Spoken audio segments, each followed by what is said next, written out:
Number one అంటారు. అసలైన number one Gurukashi university.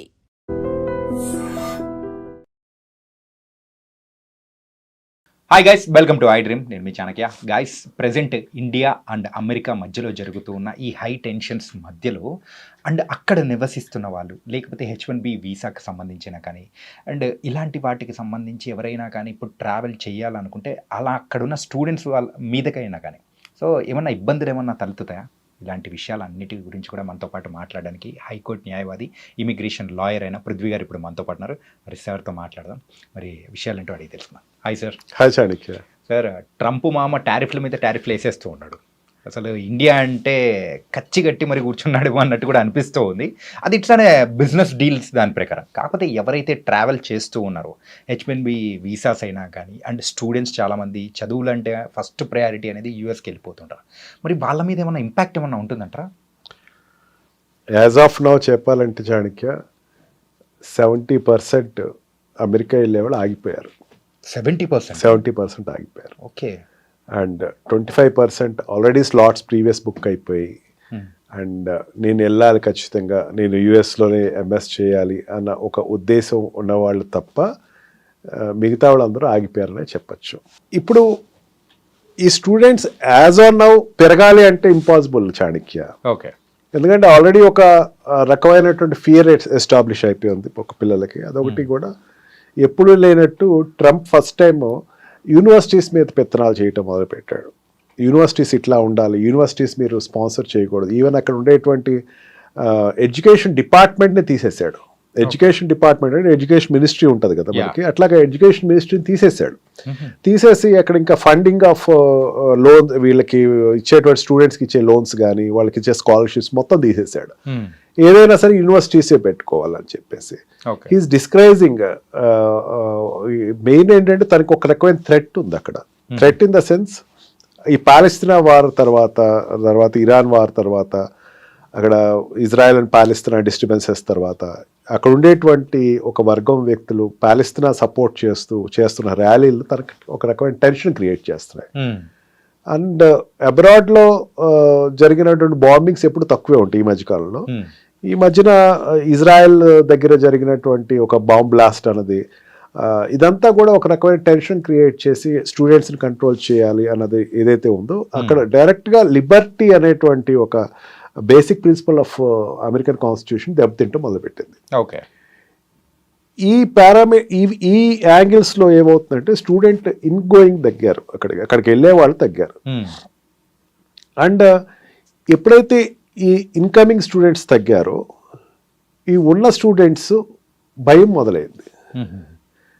వాళ్ళు కూడా సోషల్ మీడియాస్ అన్ని మీకు హ్యాండిల్స్ ఇవ్వండి, మీ యొక్క క్రెడెన్షియల్స్ మాకు హ్యాండ్ ఓవర్ చేయండి, మీ సోషల్ మీడియాస్ నేను ఓపెన్ చేస్తాను అంటే ఏదైనా ఒక వీడియో ఏదైనా వచ్చింది అనుకోండి, పాలస్తీనాకి సంబంధించి సపోర్ట్ చేస్తున్నవాడు ఎవడో ఫ్రెండ్ పెడతాడు అనుకోండి, వాడు చూశాడు అనుకోండి, then he will be doubted అనమాట. అతను డౌట్ పడతారు, స్కానింగ్ లోకి వచ్చేస్తారు. అలా ఆ రకంగా ఒక రకమైన ఇన్సెక్యూరిటీ అనేది అక్కడ వెళ్తున్న స్టూడెంట్స్కి, అక్కడ ఉన్న స్టూడెంట్స్కి డెవలప్ అయింది. But it is not a longitive end as such.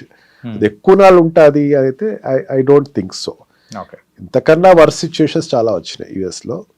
It is one of the situation where the students must be little brave and వాళ్ళు వెళ్ళినటువంటి ఎడ్యుకేషన్ అన్నది అక్కడ తర్వాత కంటిన్యూ అవ్వాలంటే దే హ్యావ్ టు.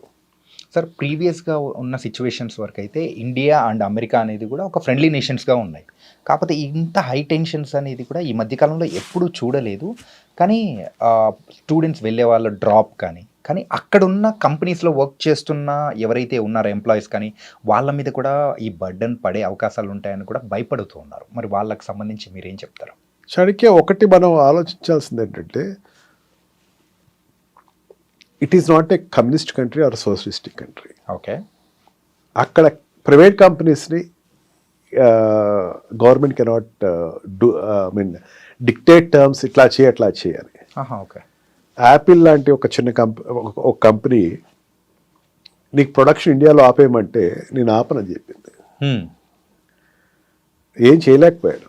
ఓకే. మహా అయితే ట్యాక్స్ పెంచుతావు, ఎంత పెంచుకోవాలి అంటే అక్కడ ఉండేటువంటి industrialist are very powerful. Okay. వాళ్ళని ఎవరు కంట్రోల్ చేయలేరు. ఎంతమంది ఎంప్లాయీస్ కావాలి, ఎట్లా కావాలి అనేది వాళ్ళ ఇష్టం. అది అంటే కంట్రీ సిచ్యుయేషన్స్, కంట్రీ మధ్య ఉండేటువంటి కొన్ని వాట్ వి కాల్ కామర్స్ సంబంధించిందో లేకపోతే ఈ బిజినెస్ సంబంధించిందో ఉండే రిలేషన్షిప్ వేరు, ఆల్రెడీ వెళ్ళిపోయినటువంటి వాళ్ళు ఆల్రెడీ వెళ్తున్న వాళ్ళ యొక్క సిచ్యుయేషన్ వేరు. ఓకే, ఇప్పుడు ఏదైనా ఇండియన్ కాలేజెస్ తీసుకుందాం, ఇప్పుడు ఇంజనీరింగ్ కాలేజ్ లేకపోతే గవర్నమెంట్ కాలేజ్, మెడికల్ కాలేజ్, వాళ్ళు ఎక్కువ దేని మీద ఆధారపడతారంటే ఎన్ఆర్ఐ సీట్లకి అండ్ పేమెంట్ సీట్ల మీద ఆధారపడతారు. మీరు ఎవరైనా ఏ కాలేజ్నైనా అడగండి, ఓపెన్ ట్రూత్ అది.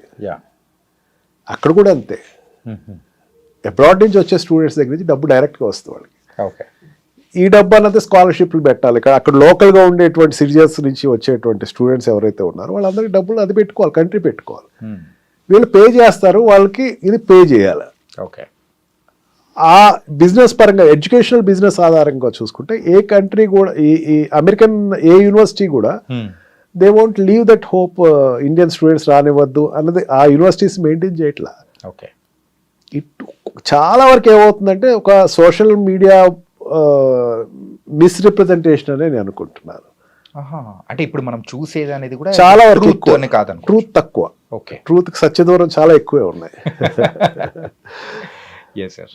అలాగే ఆ ట్రంప్ ఇంతకుముందు అంటే ఎప్పుడైతే గవర్నమెంట్లోకి వచ్చారో సార్, అధికారంలోకి వచ్చిన తర్వాత గోల్డ్ కార్డ్ అనేది కూడా ప్రవేశపెట్టారు కదా సార్, మరి దాని సంగతి ఏంటి సార్ ఇప్పుడు అది? Yes, gold card is going good for him. India నుంచే ఎక్కువ గోల్డ్ కార్డ్స్ పర్చేసింగ్ జరిగినాయి అని చెప్పేసి అన్నాడు. బిజినెస్ వీసా, ఈబీ వీసా ఏదైతే ఉందో అది దాన్ని తగ్గించాలనే ఉద్దేశంతో గోల్డ్ కార్డ్ అనేది పెట్టాడు. ఇంత అమౌంట్ మాకు కట్టండి, మీరు ఇక్కడ ఉండొచ్చు అని చెప్పేసి అన్నాడు.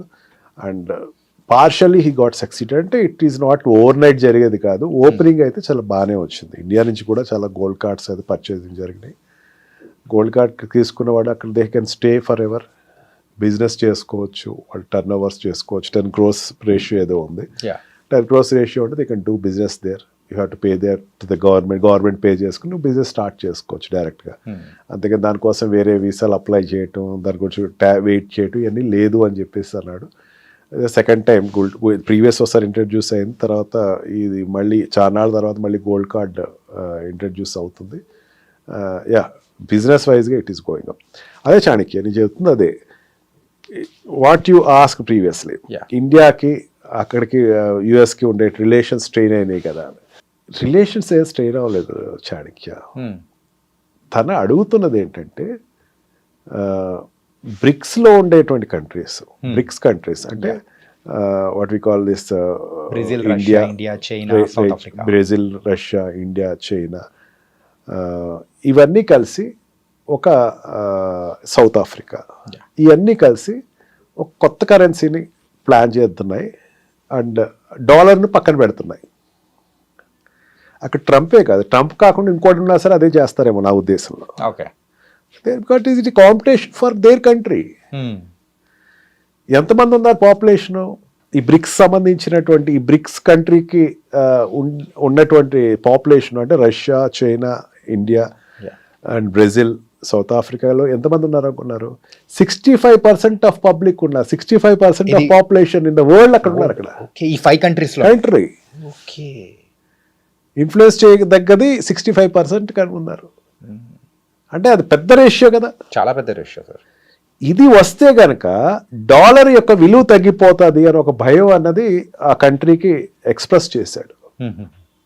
బ్రిక్స్ని డిస్కరేజ్ చేయాలి.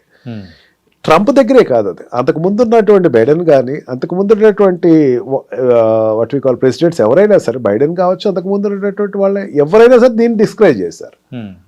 ఎందుకు డిస్కరేజ్ చేశారంటే బ్రిక్స్ వస్తే వాళ్ళ వ్యాపారాలు జరగవు. ఓకే, ఈ సిచ్యుయేషన్లో ఏమైంది, ఇండియా మీద ఇప్పటి వరకు లేదు, మొన్నటి వరకు లేదు. పాకిస్తాన్ ఈవెన్ సింధూర్ వార్ జరిగినప్పుడు కూడా సిచ్యుయేషన్స్ ఆర్ గుడ్. మెయిన్ మనం క్రూడ్ తెచ్చుకుంటున్నాం అక్కడి నుంచి, రష్యా నుంచి డైరెక్ట్గా క్రూడ్ తెచ్చుకుంటున్నాం, తక్కువ రేటు తెచ్చుకుంటున్నాం. అమెరికాకి నష్టం కాదు దానివల్ల నష్టం ఎవరికంటే నాటో కంట్రీస్కి నష్టం. అంటే European countries, NATO excluding America, European కంట్రీస్కి నష్టం. వాళ్ళ కంట్రీస్ నుంచి తెచ్చుకోవాలి, అది జరగట్లా. అండ్ ఆల్సో మనం అప్పు చాలా వరకు పే చేస్తాం. మరి చాలా ఎక్కువ అప్పు ఉండేది క్రూడ్లో. అందుకే సౌదీ కంట్రీస్ని మనం పెద్దంత ఖాదరు చేయకపోవడం కారణం అది. ఓకే, మనం చాలా వరకు అప్పు పే చేస్తాం. ఇదివరకు చాలా అప్పు ఎక్కువ ఉండేది, మనకి పే బ్యాక్ ఎక్కువ చేసాం మనం. అండ్ వాళ్ళ కాన్ఫిడెన్స్ కూడా ఇది పే చేసేస్తారు అని. రష్యా నుంచి ఎక్కువ తీసుకుంటున్నాం మనం, తక్కువ రేటుకి ఎక్కువ తీసుకుంటున్నాం. మిగతా కంట్రీస్కి దానికి దగ్గర దగ్గర $2 బిలియన్ ఎంతో మనకి డిఫరెన్స్ ఎక్కువ లాభం అన్నది వస్తుంది. ఇక్కడ ఏమైందంటే తనకి అక్కడ జరుగుతున్న వార్కి, రష్యాకి జరుగుతున్న వార్లో ఏమైందంటే ఎప్పుడైతే ఈ నాటో కంట్రీస్ ఒత్తిడితోటి యుఎస్ ఈ స్పీకింగ్ ఏ న్యూ ఫార్మ్లా నువ్వు ఇండియా నువ్వు వెళ్ళి అక్కడ తెచ్చుకోవద్దు అని. కానీ అమెరికా అక్కడ ఉండేటువంటి రష్యాలో ఉండే కార్లు తెప్పించుకుంటుంది, ఎలక్ట్రానిక్ గూడ్స్ తెప్పించుకుంటుంది, కానీ నువ్వు మాత్రం వెళ్ళి తెచ్చుకోవద్దు అనేసరికి దీనికి India is so stubborn. Okay, మా కంట్రీకి నువ్వెవరు చెప్పడానికి? మా కంట్రీకి చెప్పాల్సినటువంటి నీకు సంబంధం లేదు కదా. అండ్ నాటో కంట్రీస్కి అయితే గట్టి వార్నింగ్ ఇచ్చాడు నిన్న ప్రైమ్ మినిస్టర్. అసలు మీకు నాకు సంబంధం ఏంటి? అసలు మీరు ఎక్కడెక్కడ వ్యాపారం చేసుకుంటారు మేము అడిగాము ఎప్పుడైనా సరే. ఉక్రెయిన్ వార్కి మీకు సంబంధించింది, ఉక్రెయిన్ వార్కి మాకు సంబంధం నాటోకి సంబంధించింది. We are not the members of NATO. Right, నాటోలో మీ మెంబర్స్ కాదే అని చెప్పి చాలా గట్టి సమాధానం అయితే చెప్పడం జరిగింది. And India is very stubborn. చాలా నాళ్ళ తర్వాత ఇండియా చాలా స్టబన్ నిర్ణయం తీసుకుంది, ఎటు పక్కన వంగకుండా. బికాజ్ మన రష్యాతో ఉండేటువంటి రిలేషన్షిప్ ఎక్కువ. మనం ఈ రోజున 70% what we call aircrafts ఏదైతే ఉన్నాయో, డిఫెన్స్ ఎయిర్ క్రాఫ్ట్, దాని మీద ఆధారపడి ఉన్నాయి. ఇప్పటికీ ఇక్కడ రీసెర్చ్ జరుగుతున్నాయి. They are supporting us. And Russia మన పక్కన ఉంటే చైనా మన కంట్రోల్లో ఉంటుంది. అది మర్చిపోద్దు మనం.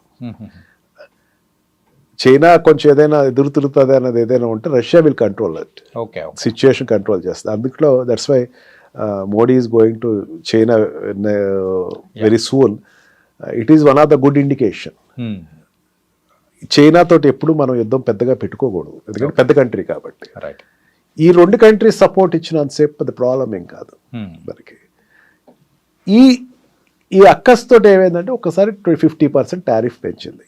కొన్ని sectors there is a loss, but కొన్ని సెక్టర్స్ ఆక్వా ఫీల్డ్ లాస్ వస్తుంది. గోదావరి జిల్లాలకు ఉండేటువంటి ఆక్వా ఫీల్డ్ ఎక్కువ, వాళ్ళ ఆక్వా ఫీల్డ్ మీద ఆధారపడతారు, వాళ్ళకి కొంచెం లాస్ వస్తుంది. అండ్ టెక్స్టైల్ ఇండస్ట్రీస్ కొన్ని లాస్ అవుతున్నాయి.